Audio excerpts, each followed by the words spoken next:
প্রথমে আমরা under 17 men's world কাপটা করতে পেরেছি, আর তারপরেই নেক্সট ইয়ার আবার আন্ডার 17 উইমেন্স ওয়ার্ল্ড কাপ হবে। Not only under 17 men's world cup করতে পেরেছি, it is considered one of the most successful youth world cups ever. আর আমার মনে আছে যে ফাইনালের পরে ওই যে ইলেকট্রিফাইং অ্যাটমসফিয়ার ছিল কলকাতায় বিটুইন, যখন ফাইনালটা হলো ইংল্যান্ড ভার্সেস স্পেন, আর তারপরে ফিফা প্রেসিডেন্ট ইয়ানি ইনফেন্টিনো খুবই খুশি ছিলেন আর বললেন যে এটা ডেফিনেটলি এটা একটা আমরা আমাদের ইউথ ফুটবলে, ইউথ ওয়ার্ল্ড কাপসে ইজিলি দ্য বেস্ট ইভেন্ট। আর সেই কারণেই বোধহয় আমরা খুব ইজিলি উইমেন্স আন্ডার 17 ওয়ার্ল্ড কাপটা পেয়েছি। আই ফিল অনার্ড যে আমি aiff ছিলাম এরকম একটা মুহূর্তে, যেটা কি একটা ইন্ডিয়ান ফুটবলের জন্য একটা it's a very important milestone.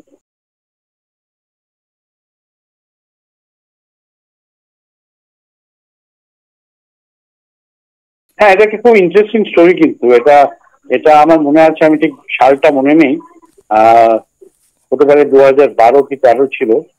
আমি যখন ফুটবলে জয়েন করেছি 2010-এর শেষে, দ্য ফার্স্ট থিং কিছুদিনের মধ্যে after I did my analysis, এটা ক্লিয়ার ছিল যে what India badly required was a proper youth development আর গ্রাসরুট প্রোগ্রাম।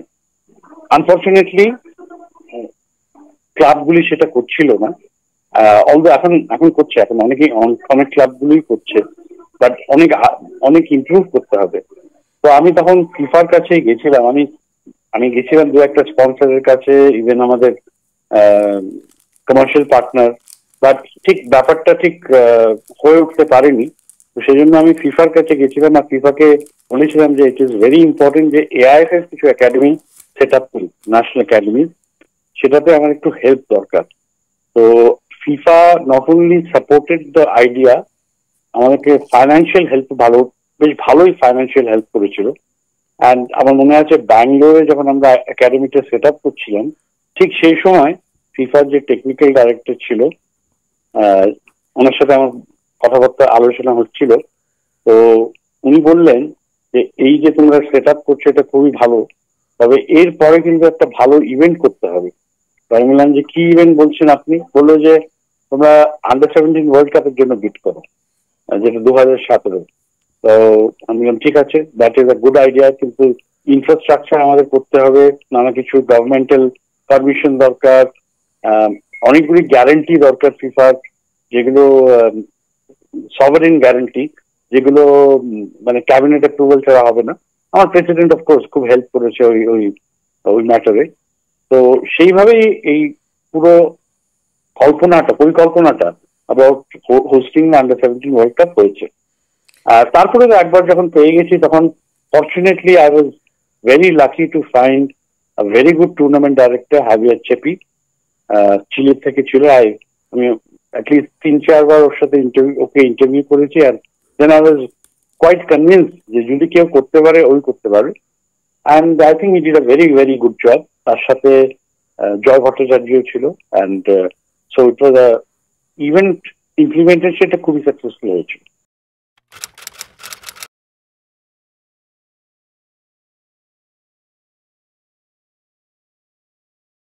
প্ল্যানিং মোরলেস ওয়ার্ল্ড কাপের একটা বেসিক ফরম্যাট আছে। তো প্রথমে হয় যে ফার্স্ট ভেনিউগুলি যখন ডিসাইড হয়, তখন একটা প্রোগ্রাম হয়, তখন একটা ফিফার থেকেই হয়, ফিফা এসে একটা মানে it's a program which is held in a particular city, যেখানে সবাইকে স্পোর্টস মিনিস্টার এবং আমাদের প্রেসিডেন্ট সবাই আসেন। তারপরে একটা লেজেন্ডস ম্যাচ হয়, যেটা আন্ডার 17 মেন্স ওয়ার্ল্ড কাপে হয়েছিল। তারপরে যে একটা ড্র সেরেমনি হবে, যেখানে কোন টিম কার সাথে খেলবে সেটা এখনো কোয়ালিফায়ার্স গুলি শেষ হয়নি, কিছু কিছু জায়গায় কোয়ালিফায়ার্স গুলি শেষ হয়ে যাওয়ার পরে ড্র সেরেমনি হবে। তো এইসব প্লাস অফকোর্স আমরা যখন ম্যাচের আগে যারা প্রাক্তন উইমেন্স ফুটবলার, তাদের যেরকম মেন্স ফুটবলারদের আমরা অনার করেছিলাম, সেরকম একটা সিমিলার প্রোগ্রাম হবে। তো অনলি প্রবলেম এখানে হচ্ছে যে বিকজ এখনো আনসার্টেনিটি আছে, কতখানি কি করতে পারবো সেটা ঠিক ক্লিয়ার না। বাট এটা একটা স্ট্যান্ডার্ড ফিফার কতদিন এগুলো প্রোগ্রামস আছে, ইভেন্টস আছে যেগুলো যেগুলো হয়।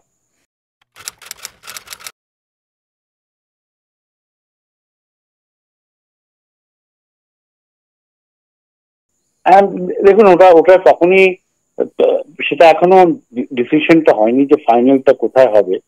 একবার ড্র সেরেমনি হয়ে গেলে আরো আরো সার্টেনিটি আসবে। এখন জাস্ট মোটামুটি ভেনিউজ গুলি ডিসাইড হয়েছে, ফাইনালটা কোথায় হবে সেটা এখনো ডিসিশনটা হয়নি। সেটা এই মুহূর্তে আমি বলতে পারছি না।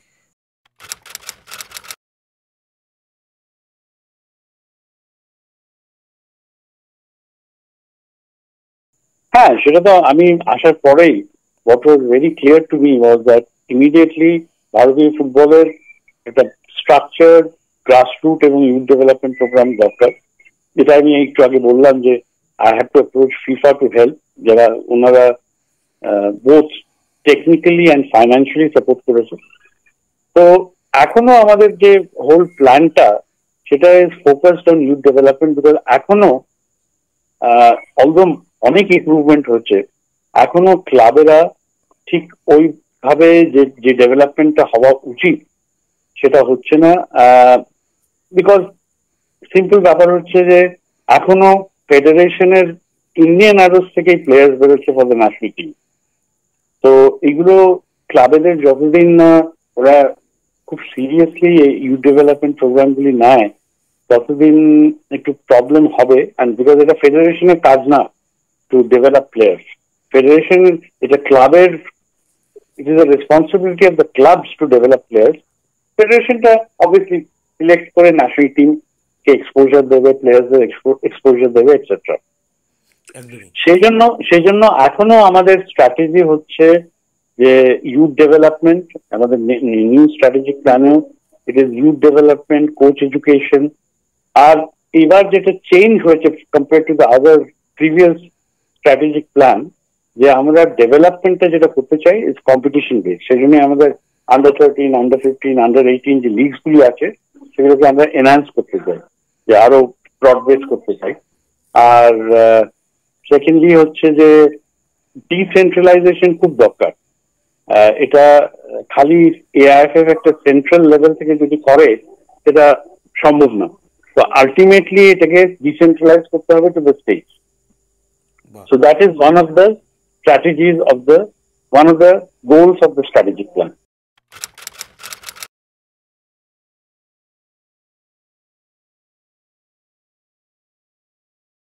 হ্যাঁ, নিশ্চয়ই। এটা এটা দেখুন, একটা জিনিস unfortunately which is true is that India except কিছু স্টেট ছাড়া ইন্ডিয়াতে ফুটবল কালচার নেই।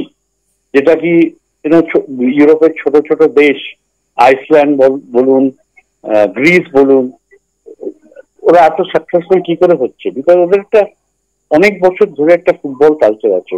ভারতবর্ষের football culture is limited to a few states. সেটা একটা ফ্যাক্ট। এটার মধ্যে কোনো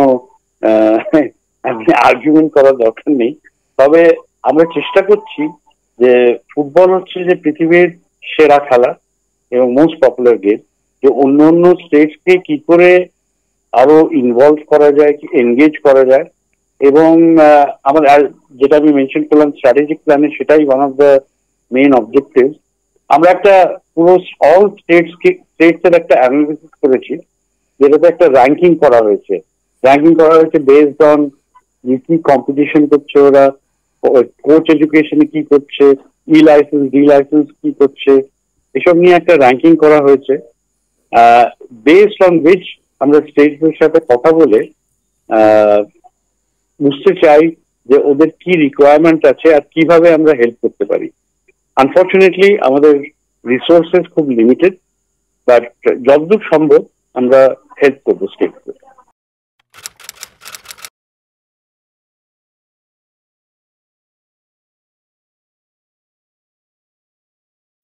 অ্যাকচুয়ালি তো যখন থেকে শুরু হয়েছিল আমাদের প্ল্যানিং ছিল যে by end of this year মোটামুটি ওটা ফাংশনাল হবে।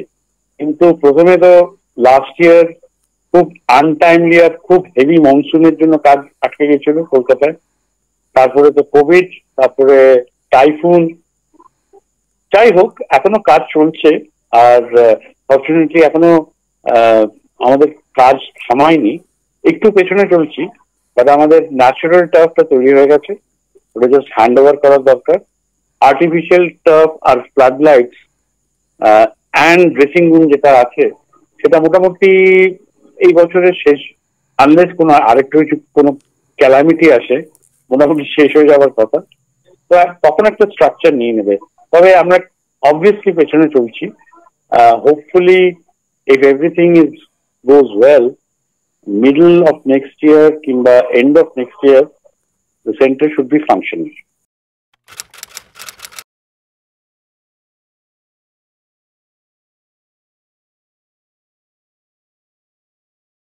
এবং যেটা আমি আপনাকে বলেছি, ইভেন দো 100 কোটির ওপরের দেশ, বাট ফুটবল কালচারটা নেই। অ্যান্ড এটা লিমিটেড টু ফিউ স্টেটস। এখন আগে বেঙ্গলে অফকোর্স আছে, নর্থ ইস্টে আছে, গোয়াতে আছে, একটু কমছে। তো কিছু কিছু অঞ্চলেই এই ফুটবল কালচারটা আছে। তো এটার এটার একই উপায়, সেটা হচ্ছে গেমটাকে স্প্রেড করা এবং youth development, coach education focus করা। সময় লাগবে, কিন্তু it is the only way. In the meantime মোটামুটি আমাদের লিগের রোড ম্যাপটা তৈরি হয়ে গেছে। হোপফুলি উইদিন 3 to 4 ইয়ার্স একটাই লিগ হবে, উইথ রেলিগেশন, প্রমোশন। তো এছাড়া আর কোনো উপায় নেই। বাট একটা বেসিক ফ্যাক্ট যেটা আমি আগেও বলেছি, যে আইসল্যান্ড, গ্রিস, এগুলো অনেক অনেক ছোট দেশ। আর ইন্ডিয়া যেটা 130 crores এর পপুলেশন, কালচার, ফুটবল কালচারটা খুব ম্যাটার করে।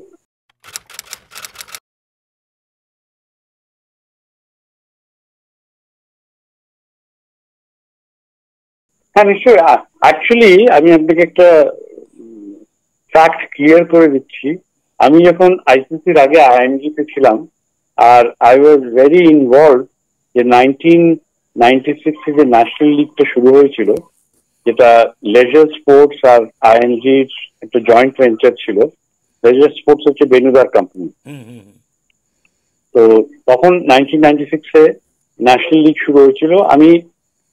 আমি ফাইন্যান্সের লোক, বাট আমি অপারেশনসেও ইনভলভ ছিলাম সেখানে। তারপরে অফকোর্স 2-3 বছর পরে ওই চুক্তিটা ভেঙে যায়। তারপরে আইএনজিতে আমি অনেক বছর ছিলাম। আইসিসি হচ্ছে একটা ইন্টারন্যাশনাল গভর্নিং বডি। তো আইসিসির সাথে এআইএফ এর কম্প্যারিজনটা ঠিক না, বিকজ আইসিসি হচ্ছে যে, আইসিসির সাথে কম্প্যারিজন হওয়া উচিত এএফসি কিংবা ফিফা। আর আইসিসির কাছে রিসোর্সেস অনেক অনেক বেশি দেন এআইএফ। এআইএফ আমরা তো এখনো খুব স্ট্রাগল করি তাদের রিসোর্সে। তো বাট আমি যবে থেকে এসছি, আমার চেষ্টা হয়েছে, ছিল অলওয়েজ, এখনো করে যাচ্ছি, যে to make AIFF a completely professional body. And আমার মতে এই 8-10 বছরে যে লেভেলের লোক আছে আমাদের, যে প্রফেশনাল আছে ডিফারেন্ট বিভিন্ন ডিপার্টমেন্টে, সেটা ইজ উই মেড প্রগ্রেস। এই যে স্ট্র্যাটেজিক প্ল্যান বানানো হচ্ছে, এই যেগুলোকে ইমপ্লিমেন্ট করা হচ্ছে, এগুলোকে মনিটর করা হচ্ছে। তো as just from a professional angle, আমি বলবো যে AIFF is now comparable to BCCI and even ICC to that matter. পয়সা অনেক কম, so obviously limitations আছে।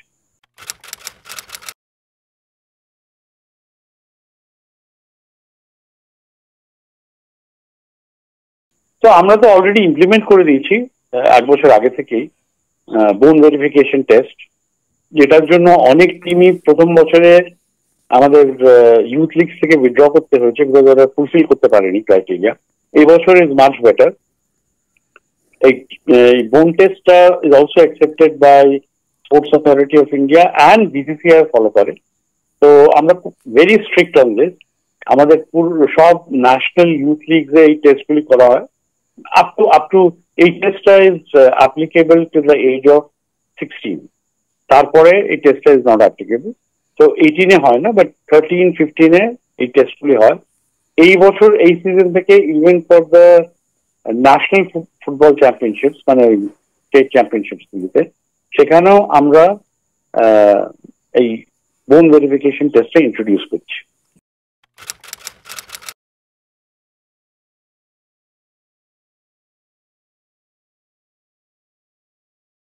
না না না, আমরা তো প্লেয়ার্সদের জন্য অলরেডি একটা ফাস্ট ট্র্যাক লাইসেন্সিং সিস্টেম করেছি, যেখান থেকে ভেঙ্কি এসছে, সেখানে মাহেশ গলে এখন হচ্ছে ইন্ডিয়ান অ্যারোজ অ্যাসিস্ট্যান্ট কোচ, ভেঙ্কিকে যে সাপোর্ট করে এসছে। ইভেন জিএফডিসি থেকে ড্যারেল বলে একটা কোচ আছে, ফাস্ট ট্র্যাকে এসছে। তো এটা আমরা তো করেছি অলরেডি। অ্যান্ড যে প্লেয়ার মানে প্রাক্তন প্লেয়ার যারা করতে চায় এটা, তাদের জন্য অলওয়েজ ওপেন। এটা এটা এই এটাকে একটুখানি এটা ইয়ে হচ্ছে যে আরইসিসি মানে এক্সপিরিয়েন্স এবং coaching experience without a licence যদি করতে ওরা ফাস্ট ট্র্যাক করতে যায়, অলওয়েজ দেয়।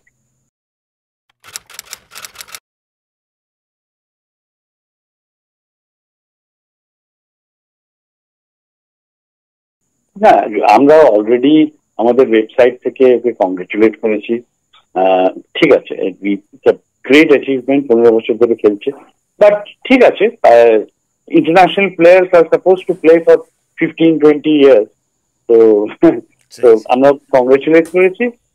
বাট এটা দিস ইজ স্ট্যান্ডার্ড থিং যে একটা ভালো প্লেয়ার 15-20 বছর খেলে অল স্পোর্টসে, whether it is cricket, football, hockey,